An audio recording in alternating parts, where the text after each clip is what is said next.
America is buried below the refuse of centuries," went on the professor. "Very soon, if we are fortunate, we shall be looking on the civilizations of hundreds of years ago, how long no one knows."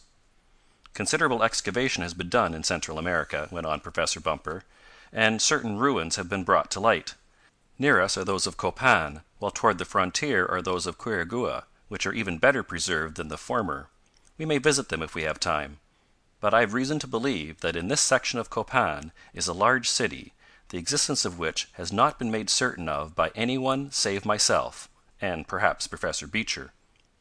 Certainly no part of it has seen the light of day for many centuries. It shall be our pleasure to uncover it, if possible, and secure the idol of gold." "How long ago do you think the city was buried?" asked Tom. "It would be hard to say. From the carvings and hieroglyphics I have studied, it would seem that the Mayan civilization lasted about 500 years, and that it began perhaps in the year A.D. 500. "That would mean," said Mr. Damon, "that the ancient cities were in ruins, buried, perhaps, long before Columbus discovered the New World." "Yes," assented the professor. "Probably Kurzon, which we now seek, was buried deep for nearly 500 years before Columbus landed at San Salvador. The specimens of writing and architecture heretofore disclosed indicate that.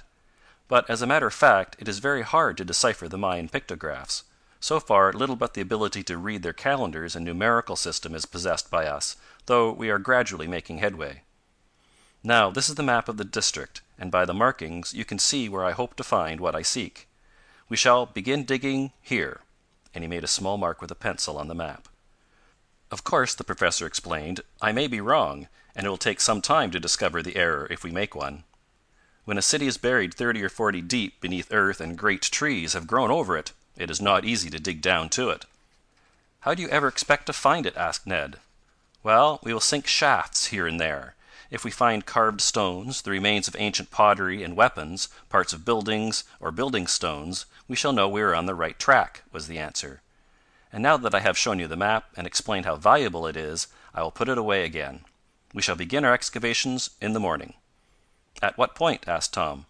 "At a point I shall indicate after further consultation of the map. I must see the configuration of the country by daylight to decide. And now let's get some rest. We have had a hard day." The two tents housing the 4 white members of the Bumper party were close together, and it was decided that the night would be divided into 4 watches, to guard against possible treachery on the part of the Beecher crowd. "It seems an unkind precaution to take against a fellow scientist," said Professor Bumper, "but I cannot afford to take chances after what has occurred." The others agreed with him, and though standing guard was not pleasant, it was done. However, the night passed without incident, and then came morning, and the excitement of getting breakfast, over which the Indians made merry. They did not like the cold and darkness, and always welcomed the sun, no matter how hot. "And now," cried Tom, when the meal was over, "let us begin the work that has brought us here." "Yes," agreed Professor Bumper.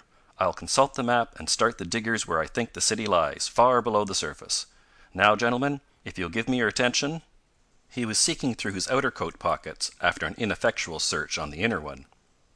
A strange look came over his face. "What's the matter?" asked Tom. "The map! The map!" gasped the professor. "The map I was showing you last night. The map that tells where we are to dig for the idol of gold. It's gone!" "The map gone?" gasped Mr. Damon. "I'm afraid so," faltered the professor. "I put it away carefully, but now—" He ceased speaking to make a further search in all his pockets. "Maybe you left it in another coat," suggested Ned. "Or maybe some of the Beecher crowd took it," snapped Tom. End of chapter 17.